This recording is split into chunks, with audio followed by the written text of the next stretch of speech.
Assalamualaikum warahmatullahi wabarakatuh. Kali ini saya akan mempresentasikan tugas mata kuliah studi komparatif pendidikan dasar di berbagai negara. Ini tugas pertama. Di tugas ini ada 4 permasalahan yang masing-masingnya adalah eh, mencari jurnal, ya, mencari jurnal, kemudian mempresentasikan poin-poin pentingnya, serta eh, kaitan poin-poin tersebut dengan hal yang terjadi di sekolah tempat kami mengajar. Baik, langsung saja saya akan mempresentasikan untuk yang pertama,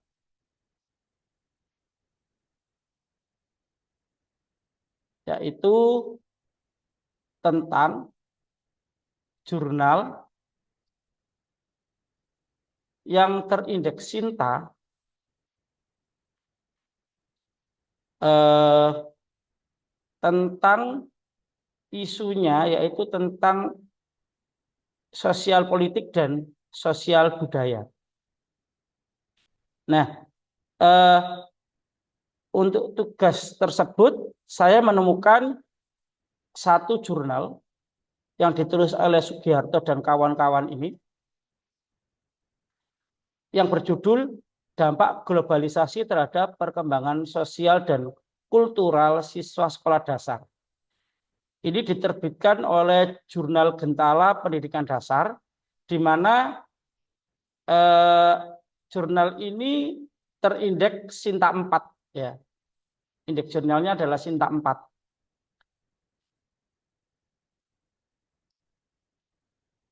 Kemudian poin-poin penting yang ada di jurnal ini,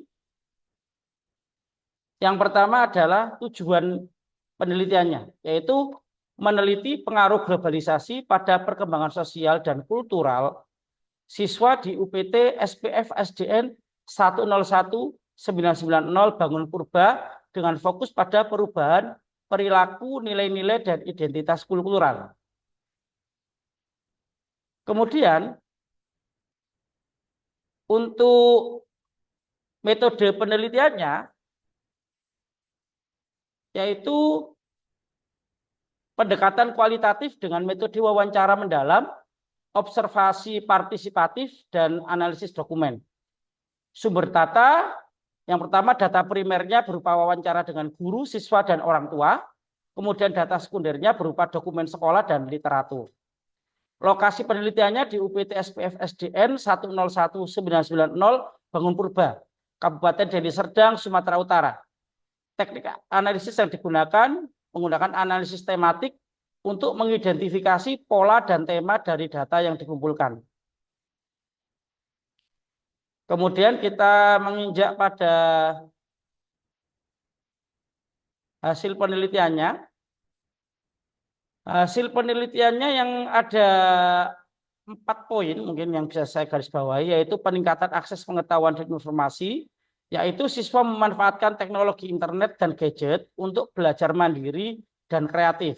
Yang kedua, pengembangan keterampilan sosial, yaitu interaksi melalui media sosial, meningkatkan kemampuan komunikasi dan kolaborasi.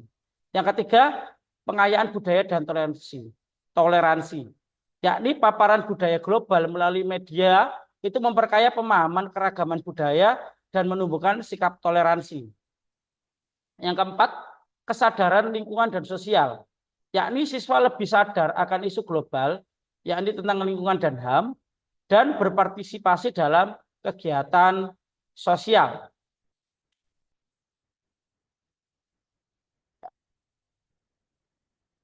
Kesimpulannya, globalisasi berdampak positif pada perkembangan sosial dan kultural siswa, termasuk peningkatan akses informasi, keterampilan sosial, toleransi, dan kesadaran global.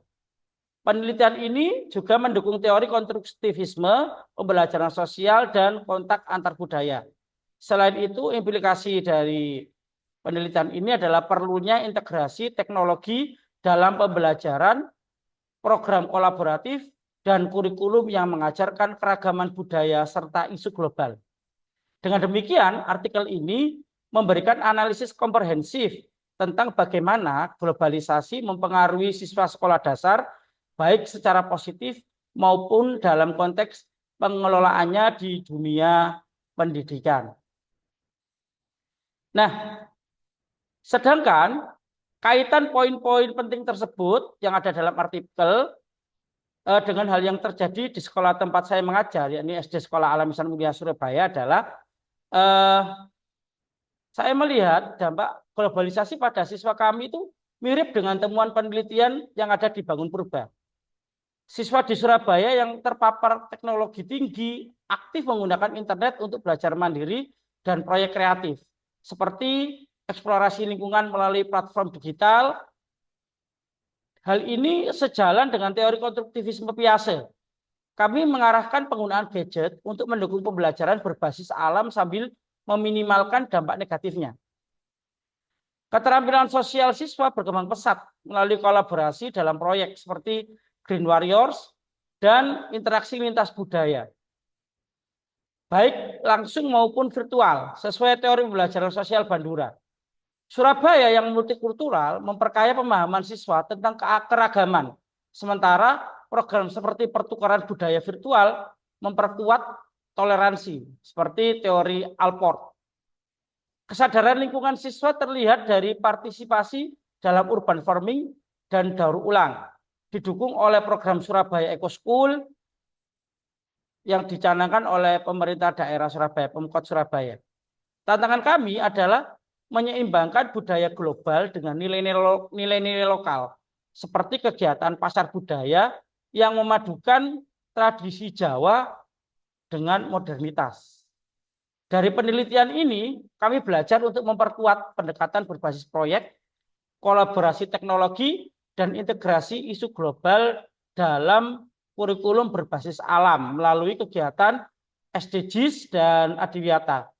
Tujuannya adalah menciptakan generasi yang cakap digital, berakar pada kearifan lokal, dan peduli lingkungan. Sedangkan untuk yang kedua adalah jurnal Sinta, isunya adalah tentang pendidikan berwawasan multikultural. Baik, saya akan share jurnalnya.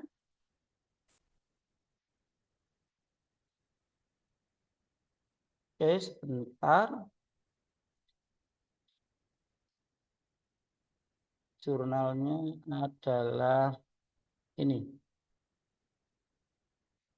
Jadi di nomor 2, yaitu tentang jurnal Sinta, yang terindeks Sinta, punya isunya adalah tentang pendidikan berwawasan multikultural. Saya menemukan ini jurnal tulisan dari Firman Aulia Ramadan dan Lailatul Usriyah yang berjudul Strategi Guru dalam Mengimplementasikan Pendidikan Multikultural pada Sekolah Dasar di Masa Pandemi COVID-19. Nah, jurnal ini terbit tahun 2021, yaitu Jurnal Akselerasi Jurnal Pendidikan Guru MI. Setelah kami lihat, jurnal ini terindeks Sinta 5. Ya, jadi jurnal ini terindeks Sinta 5. Nah, tujuan dari penelitiannya adalah menjelaskan strategi guru dalam menerapkan pendidikan multikultural di sekolah dasar selama pandemi COVID-19. Yang kedua adalah untuk menganalisis tantangan dan solusi dalam pelaksanaan pendidikan multikultural melalui pembelajaran daring, yakni online, dan luring, yakni offline. Kemudian kita lihat metode penelitiannya. Metode penelitiannya adalah ini jenis penelitian kualitatif dengan desain library research, yaitu studi kepustakaan. Instrumen pengumpulan datanya adalah dokumentasi dan observasi terhadap sumber-sumber literatur terkait. Kemudian analisis datanya adalah menggunakan deskriptif dengan menguraikan temuan dari berbagai referensi untuk menjawab tujuan penelitian. Kita lihat di hasil dan pembahasan. Untuk hasil penelitiannya adalah yang pertama tentang strategi implementasi pendidikan multikultural, yaitu dengan cara online, yaitu menggunakan Google Meet, Zoom, WhatsApp Group, Google Classroom, untuk menyisipkan nilai-nilai multikultural dalam materi pembelajaran. Secara offline, dengan memanfaatkan buku pegangan siswa, modul, LKS, dan media lainnya. Kemudian ada 3 program utama. Yang pertama berorientasi pada konten, ya berorientasi konten itu yaitu integrasi nilai multikultural dalam mata pelajaran seperti PAI Pendidikan Agama Islam dan PKN. Yang kedua berorientasi siswa, yaitu fokus pada pengembangan potensi akademik dan non akademik siswa.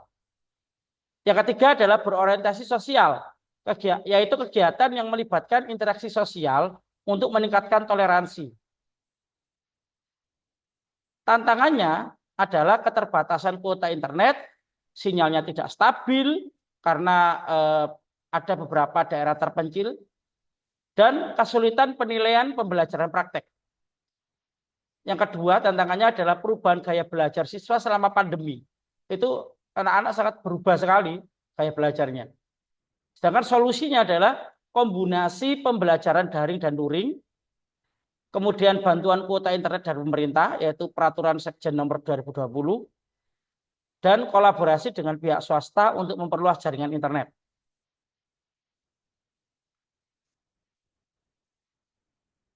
Kesimpulannya,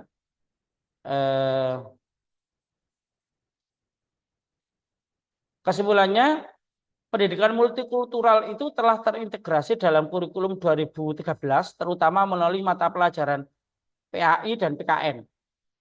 Implementasi selama pandemi dilakukan melalui 3 program, konten, siswa, dan sosial, dengan pendekatan daring dan luring. Kemudian diperlukan kerjasama semua pihak, baik guru, siswa, orang tua, dan pemerintah, untuk mengatasi tantangan dan memastikan keberhasilan pendidikan multikultural di masa pandemi. Sedangkan kaitan dari poin-poin penting yang ada dalam artikel tersebut dengan hal yang terjadi di SD Saim atau SD Sekolah Alam Islam Surabaya,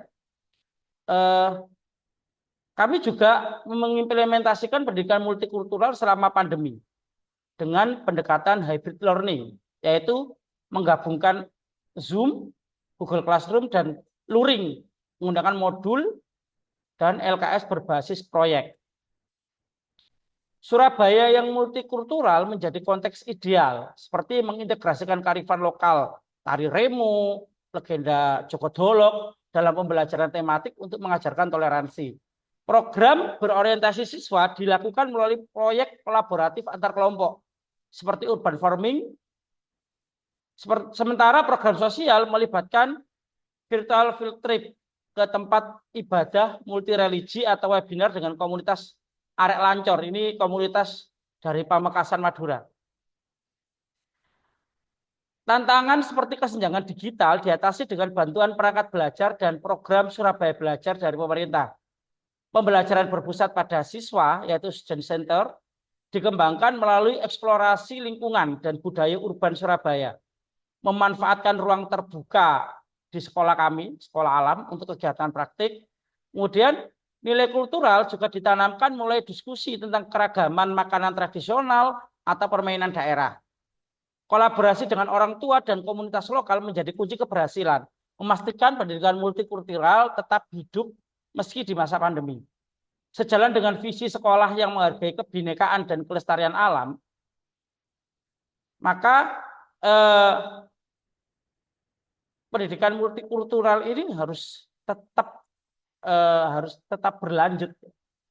Di samping itu kami juga mengadakan berbagai pameran budaya, mulai dari pameran budaya Jawa Timur untuk kelas 3, yaitu biasanya membuat stand-stand dengan setiap stand itu mewakili kota atau kabupaten yang ada di Jawa Timur.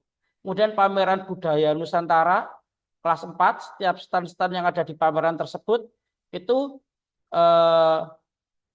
merupakan setan provinsi-provinsi yang ada di Indonesia. Dan kemudian yang terakhir di kelas 6 adalah International Culture Exhibition, yaitu stand-standnya berupa negara-negara yang ada di dunia.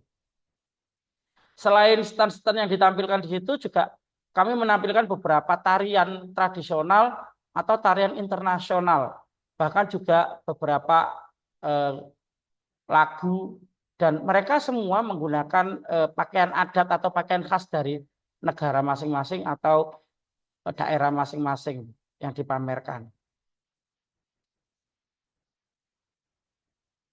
Baik, kita menginjak ke yang nomor 3, yakni tentang jurnal terindeks Sinta dengan isu teknologi informasi dan komunikasi dalam pendidikan sekolah dasar. Sebentar, saya akan tampilkan jurnalnya.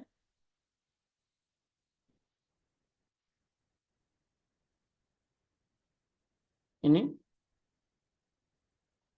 Nah, untuk yang ketiga, yakni jurnal terindeks Sinta yang isunya tentang teknologi informasi dan komunikasi dalam pendidikan dasar. Saya menemukan jurnal berjudul Transformasi Peningkatan Kualitas Pembelajaran di Sekolah Dasar melalui Pemanfaatan Teknologi Informasi dan Komunikasi yang ditulis oleh Aisyah Anggreni dan kawan-kawan. Nah, jurnal ini diterbitkan oleh Jurnal Ilmiah Pendidikan Dasar atau PENDAS, di mana jurnal tersebut terindeks Sinta 4. Ya. Poin-poin penting di dalam jurnal ini adalah yang pertama mengenai tujuannya. Tujuan penelitiannya adalah mengeksplorasi potensi pemanfaatan TIK dalam transformasi pembelajaran di SD. Yang kedua, untuk menganalisis dampak dan strategi integrasi TIK untuk meningkatkan kualitas pembelajaran termasuk motivasi siswa, diversifikasi metode pengajaran, dan lingkungan belajar yang dinamis. Yang ketiga adalah memberikan panduan bagi sekolah dasar dalam merancang strategi pembelajaran berbasis TIK. Kemudian untuk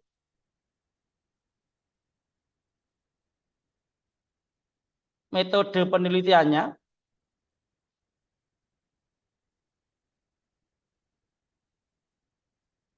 metode penelitian yang dilakukan yaitu deskriptif kualitatif dengan pendekatan studi literatur. Sumber datanya berasal dari artikel jurnal, buku, proceeding, dan literatur terkait dari Google Scholar dengan kata kunci transformasi pembelajaran dan TIK. Prosedur analisisnya adalah mengumpulkan dan mengidentifikasi literatur yang relevan, kemudian menganalisis konten dan deskriptif untuk menyimpulkan temuan, kemudian terakhir penyajian hasil melalui sintesis informasi dari berbagai sumber. Hasil penelitiannya ada setidaknya ada 2 poin penting, ya. Yang pertama adalah transformasi pembelajaran, yaitu pergeseran paradigma dari teacher center, dari berpusat pada guru, ke student center, berpusat pada siswa. Kemudian kurikulum fleksibel berbasis kebutuhan siswa dan pengembangan keterampilan abad 21, yaitu kreativitas, critical thinking, communication, and collaboration. Serta pentingnya asesmen berkelanjutan dan pembelajaran holistik, yakni kognitif, sosial, dan emosional. Jadi itu adalah poin pertama dari hasil penelitiannya. Yang kedua, poin kedua dari hasil penelitiannya adalah peran TIK. Yang dijelaskan tentang peran TIK adalah fungsi TIK sebagai alat bantu, disiplin ilmu, dan bahan literasi pembelajaran. Kemudian dampak positifnya yaitu akses informasi luas, e-learning, keterampilan digital, multimedia interaktif. Kemudian pembelajaran kolaboratif, personalisasi, dan pemantauan kemajuan siswa. Tantangannya adalah keterbatasan infrastruktur, kesiapan guru, dan penerimaan di lingkungan SD.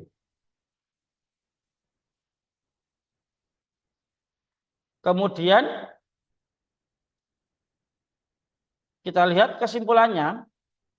Kesimpulannya, integrasi TIK efektif meningkatkan kualitas pembelajaran di SD melalui peningkatan motivasi siswa, metode pengajaran inovatif, dan lingkungan belajar dinamis.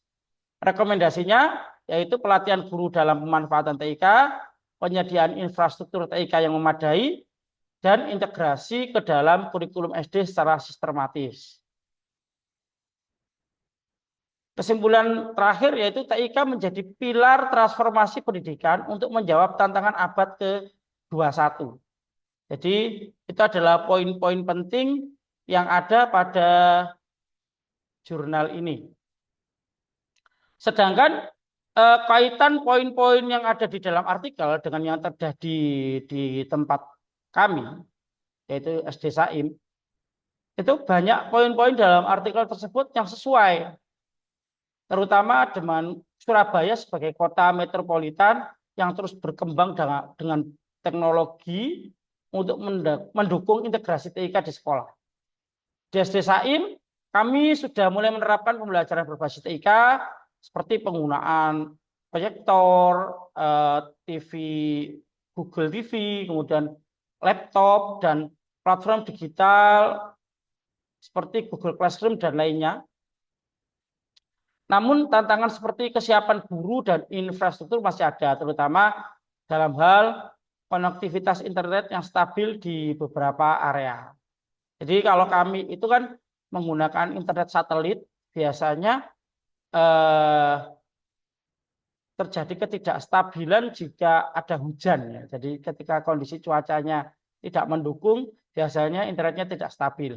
Karena daerah sekolah kami itu agak jauh dari pusat kota, di pinggiran. Kemudian transformasi pembelajaran dari teacher center ke student center juga sejalan dengan filosofi sekolah alam yang menekankan eksplorasi mandiri dan pembelajaran kontekstual. Misalnya, siswa diajak memanfaatkan TIK untuk proyek berbasis alam seperti dokumentasi tanaman, menggunakan tablet atau presentasi multimedia tentang ekosistem. Kurikulum fleksibel kami juga mengintegrasikan keterampilan abad ke-21 seperti kolaborasi melalui proyek kelompok dengan patungan teknologi. Namun kami juga menyadari perlunya pelatihan guru yang lebih intensif agar pemanfaatan TIK itu lebih optimal, terutama dalam menyesuaikan dengan karakter unik sekolah alam yang menggabungkan teknologi dan lingkungan. Dengan dukungan pemerintah Surabaya yang gencar mempromosikan Smart City, kami berharap bisa lebih maksimalkan TIK untuk menciptakan pembelajaran yang holistik, tidak hanya fokus pada akademik, tetapi juga pengembangan karakter dan kecintaan pada alam melalui teknologi. Untuk yang keempat, yaitu tentang ini jurnal internasional yang bereputasi Scopus. Nah, saya memilih yang isu sosial politik dan sosial budaya. Karena memang untuk jurnal yang terindeks Scopus ini agak sulit mencarinya karena berbayar ya. Nemu tapi seringnya berbayar, sehingga kami harus berulang kali mencari jurnal-jurnal yang tidak berbayar, yang gratis. Jadi saya akan share jurnalnya sebentar.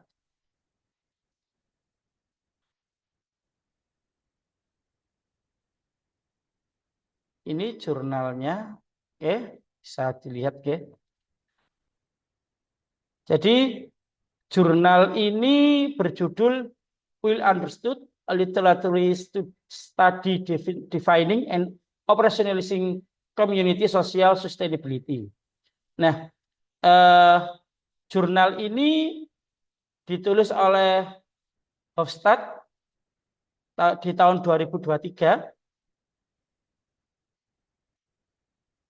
Ini terindeks Scopus Q1 ya, di jurnal Local Environment ya, itu terindeks Scopus Q1.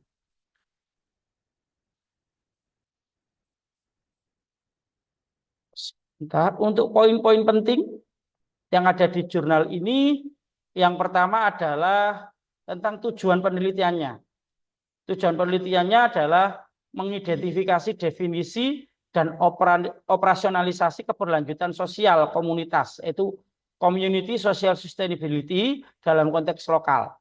Yang kedua adalah menganalisis dimensi konseptual dan tantangan praktis dalam menerapkan keberlanjutan sosial di tingkat komunitas. Yang ketiga adalah menjelaskan ketegangan dan dilema yang muncul saat mengintegrasikan prinsip-prinsip keberlanjutan sosial dalam pembangunan komunitas.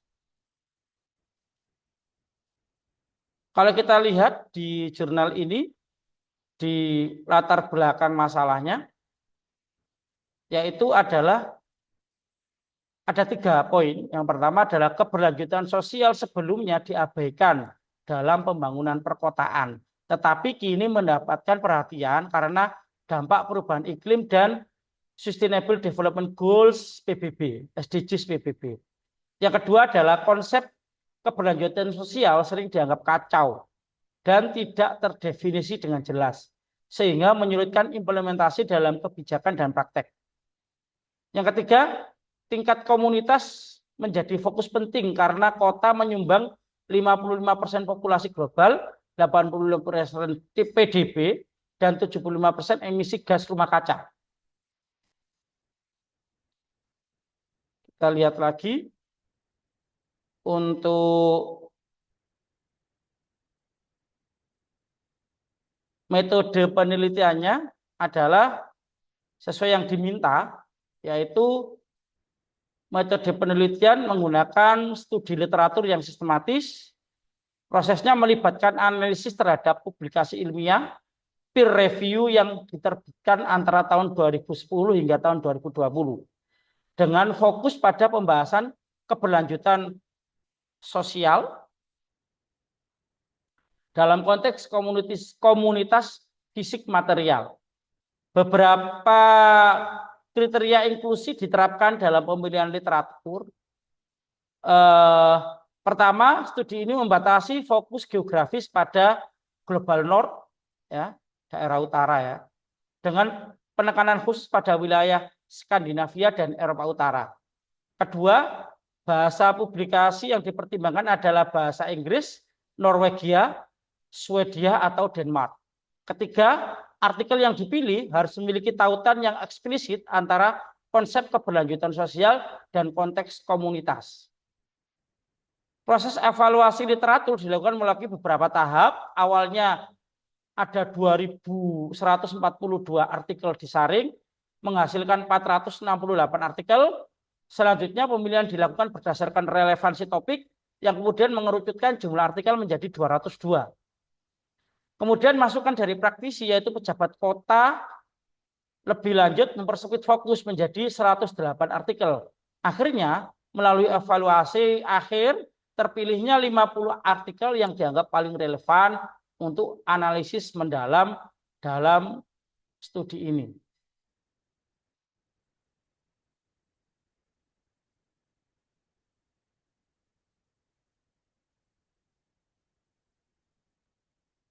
Hasil dari penelitian ini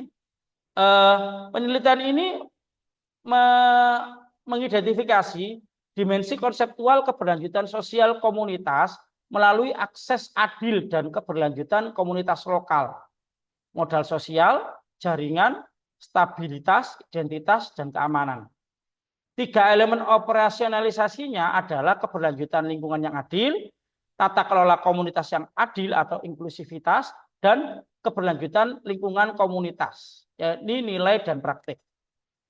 Studi ini menyoroti dilema seperti konflik pembangunan berkelanjutan lawan tradisi lokal.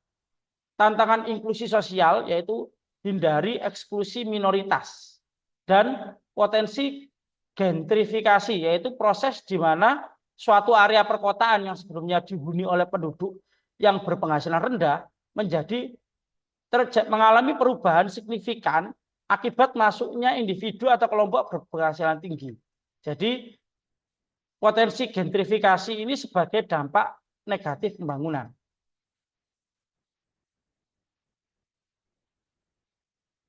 Kita lihat Kesimpulannya,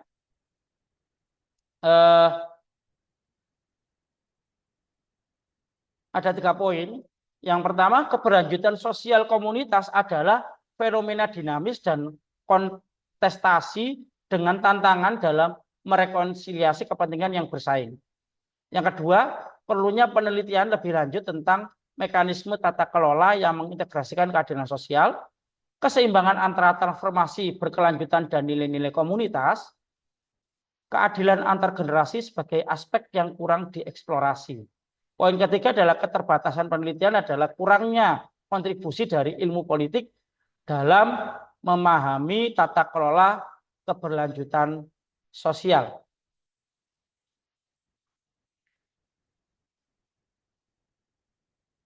Oke, baik.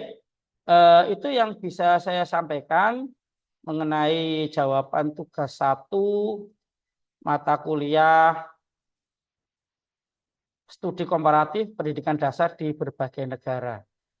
Kami akhiri. Wassalamualaikum warahmatullahi wabarakatuh.